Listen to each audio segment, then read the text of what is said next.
What's going on, guys? Fun of Thighs back again, and it is review time. And this review is a little bit special because it is my first ever Benchmade knife review, which is really strange to say because I've been building Fun with Knives as a channel and I don't want to say as a concept, just as a name, throughout my little knife collecting career for quite a few years now, and never once had a Benchmade come into my collection. Now that I could go into depth of why that is, I was just more curious about other designs, other manufacturers. I didn't see anything that was particularly appealing, maybe price-wise. I don't know what it was, but I finally got an opportunity to own a Benchmade, and this was sent me by JT of JT's Knife Life. We actually had, almost dropped it, we actually had a kind of a weird trade going on where we were just being generous and sending each other knives and told each other to keep them, and it kind of worked out like a trade, which was really cool. So thanks JT for that. I love the knife community. I love being a part of it, and honestly, it's just a phenomenal time to be in it. Now, this is the Benchmade Mini Grip, also known as the 555. This is the hollow ground, hole in the blade version, no thumb studs, and yes, it is the older version with 154 cm steel and plastic handles. I never remember the designations of all the plastics between the knife manufacturers. Sometimes it's Zytel, ABS, it's glass filled nylon, it's FRCP, it's FRN. There's a ton of names.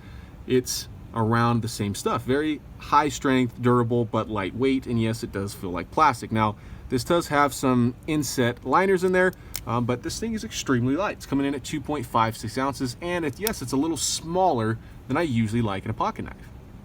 But we'll go into all that. But really, this is my first exposure to the axis lock. I have a Spyderco Manix 2 lightweight with the ball bearing lock, which is a little bit similar in function.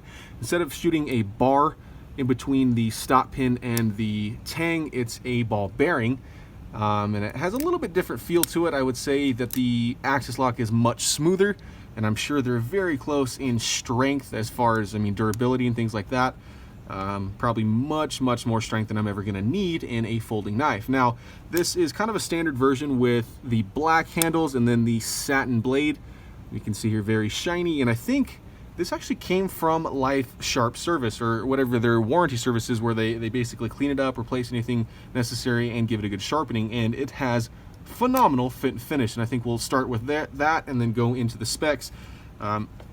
Just looking in from the outside, as far as the Benchmade knife community goes, I've heard tons of reviewers saying that Benchmade's quality control is a little spotty, and I couldn't really claim that it was or wasn't. I haven't had an opportunity to own anything yet, and from what I've seen just from this mini grip, is the quality control on this thing is awesome. And I don't know if that's because it just came from Life Sharp or it's been that way the entire time, but really, guys, the scales fit on top of the liners perfectly. The bevels are awesome. The grind is awesome.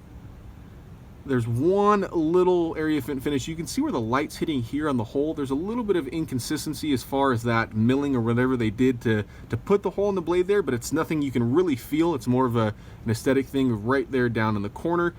But other than that, guys, lockup is fantastic. Great lockup, no blade play. Maybe just I don't even know. I don't think there's any side to side there. Nice and smooth, even when you roll it out nice and slow. It's very smooth, and then you have perfect blade centering. So as far as sub $100 knives go, yeah, let's choose that. This has got great fit and finish, and I was very impressed to see that. And let's go ahead and hop into the specs, because we're 4 minutes in. You guys haven't even heard the review. So overall length on this thing is 6.78 inches. Your blade length is 2.91 inches, so sub 3-inch blade, legal in more places, but a little lacking in my department. I usually like a 3.5 inch or so, but this was a new experience in a lot of ways for me. Blade thickness on this guy is 1/10 of an inch, 0.1 inches.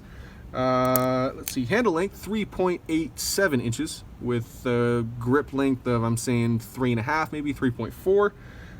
Handle thickness is 0.51, which is a little deceiving here because there's a slight palm swell. I don't know if you guys can see that. My lighting's a little different.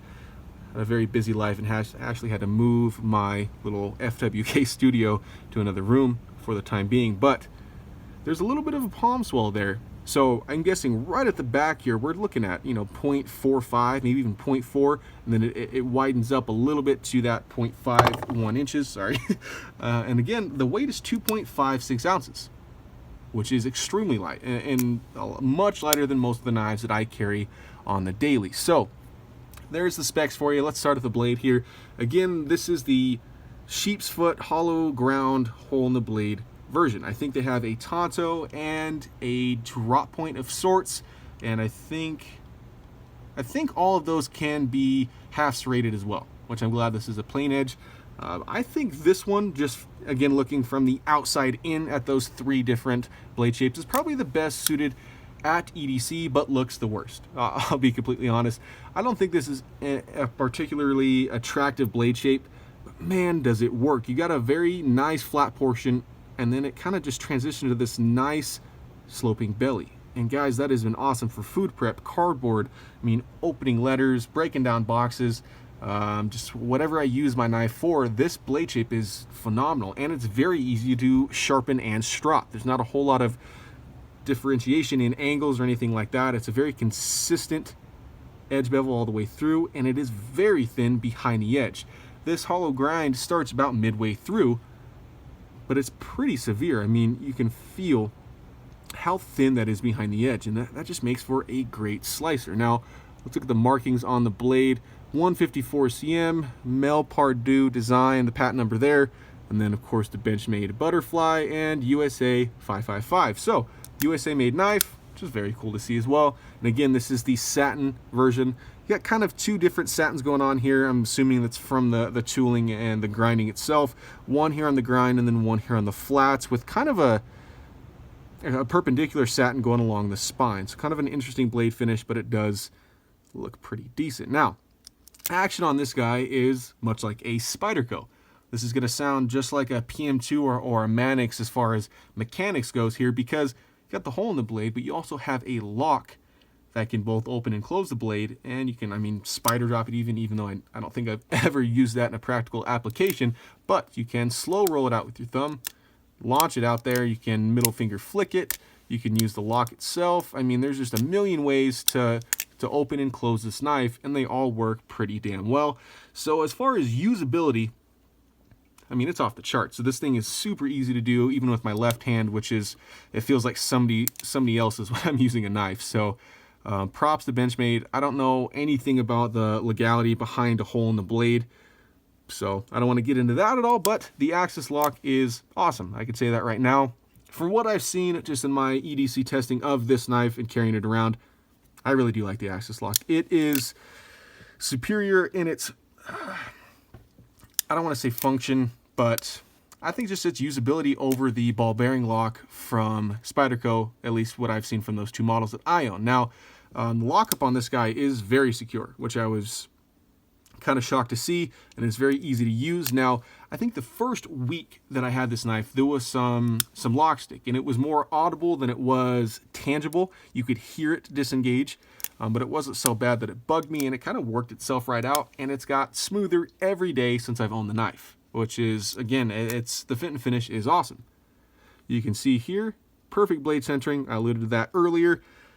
Overall, the package is very nice from a blade and lockup standpoint. Now, construction's a little bit weird on this guy. I have not taken it down. I didn't really feel the need because it's performed so well, and it's very easy to clean out, but it is a closed construction. You can see it looks like an integral piece of plastic. It's not, but you have these stainless steel liners that are inset within the plastic here that give the axis lock and the knife on a whole a little bit more strength, which is good to see. Is it necessary? I don't know. Maybe this is all the liner you need just to house the axis lock. You can cut it off here, but it doesn't add too much weight, so I'm not worried about it whatsoever. The knife feels much more solid than I thought. Now, something to note, I handed this knife to, I don't want to say a non-knife person, but someone that's not quite as into it as I am, and he said, it feels like this thing came out of a cereal box. And of course, I didn't take that to heart. I was like, well, why do you think that? He's like, it just feels very plasticky. And he did this. And he opened it, and he heard that sound, and I was like, just pull down on that lock bar there, that'll disengage it. And he was like, oh man, I actually really like this. He's like, it doesn't feel that way to me anymore. But that was his initial impression, and I think that's might have been part of the reason that kept me away from these plastic handled models, because I really didn't get an in-depth look at them. I just kind of felt them, another plastic handled knife, and it's what, $100? Nah, I'll pass. But as Spyderco and now Benchmade has shown us, the handle scales is just one part of a much larger package. So let's go to the checkering and the jimping all over the knife and ergonomics here. There is a substantial amount of checkering here on both sides of the handle. You got jimping or ribbing all along the back. You got a small thumb ramp with this model, and then again jimping or ribbing, whatever you want to call it, all along the bottom as well. Now, nothing is at all sharp on this knife. It's not actually all that aggressive, but all of that jimping, all of that checkering in tandem with each other as a whole is actually very grippy. I mean, more so on the full-size Griptilian. I have actually a little kind of comparison video between the two coming up. This is more grippy, and I would expect it to be. I think all the cuts, all the jimping is just a little bit deeper on the full size, but I think this knife lives up to the name. I certainly do have grippier knives, but I think a Griptilian name fits. Now, pocket clip on this guy that came with it from JT is the deep carry clip with the butterfly on it, and it works phenomenally well. It's very tall off the knife, had no troubles getting it in or out of the pockets. Tension's fantastic, and it mounts on either side. You can see for a tip-up left or right-handed carry, and it's blacked out, super discreet, getting about that much out of the pocket, almost nothing. So pocket clip is a complete win. And I'm going to say this, the knife on a whole is a win. It absolutely is. And honestly, guys, I didn't think I would like this knife a whole lot. I just didn't. I didn't think it would be for me.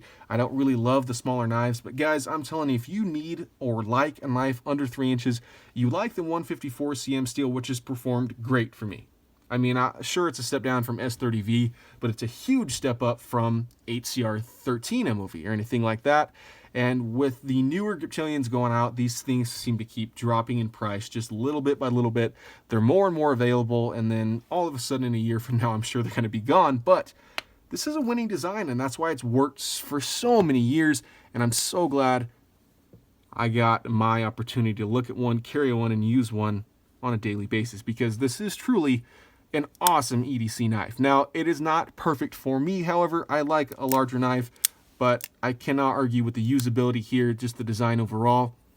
This thing is awesome. So, if anyone wanted my 2 cents on the mini grip, there it is. I'm sure no one asked, but that's what the channel's for. So, full-size Griptilian is now going to be going in the pocket because I actually got traded, so I'm going to be carrying this one now. This is entering my whole knife lineup, my collection here, and this one's going to be sent out to someone who might enjoy it a little bit more than me, even though I like it quite a bit. So, thanks for watching, guys. As always, I'm glad I could finally add a Benchmade knife to my video list. I really appreciate you guys tuning in, and remember, have fun with your knives.